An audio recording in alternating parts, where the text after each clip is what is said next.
One of the most difficult problems we have is inside your radiator, inside your cooling system. Okay, this is to keep the engine cool. And one of the real problems that occurs inside there is silicate dropout.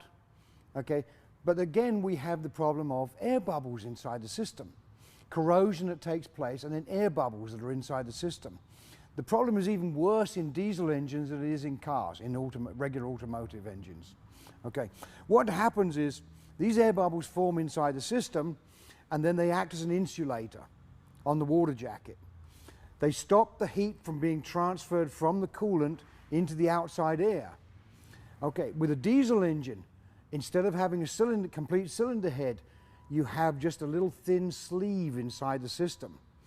This is to enable the high heat that is generated inside a diesel engine to be transferred quickly into the cooling system, and then transferred from there into the outside air.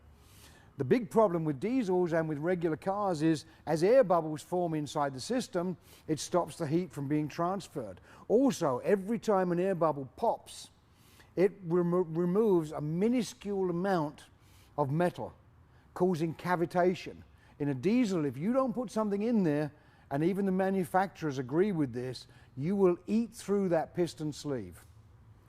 So what we're going to try and do is a little quick demonstration to show how we can affect the air bubbles inside your system. What I've done here is I took a little drop of water, put it in a test tube. I then added some soap. That's all, just one little drop of ordinary soap. These things are very useful. You can use them for that. When they're empty, you can use them for applicator bottles, for your Dabalube trays. So they're not money wasted. You can get about 3 of those for $1. So it's not going to cost you a great deal of money. But one drip of soap in here will produce air bubbles. If this was the air bubbles inside your system, it would be almost virtually impossible to get rid of it, especially when it's being agitated. What we're going to do is show you how the wetting agent that is in Universal Supercool works inside your system. These are different air bubbles from what we'll find in your system. So what I'm going to do is I've taken a concentrated wetting agent, and I'm going to put this inside the cooling system. It just takes a couple of minutes to do it. We put it in, we mix it up a little bit, and then what happens is we start to rotate it. And gradually these air bubbles will start to disappear. Each time I do it, there's less and less air bubbles. There will be more and more water that forms inside the system. They gradually decrease down the test tube. You can see the water start to come back, the air bubbles are shrinking. And this just continues until gradually there will be nothing left except for water. You see how much better it is now? Once we get to a certain point, we'll have no air bubbles left at all. It will strictly be water. That's what a wetting agent does. Farmers use wetting agents on their fields to help the ground when it's a clay surface to absorb the water. It gets rid of the air. It breaks down the surface tension of an air bubble inside the system. As you can see, we're almost there. We have very little left inside this system now. There was some residue left on the test tube where it's a little dirty, but you can see how much better this fluid is becoming.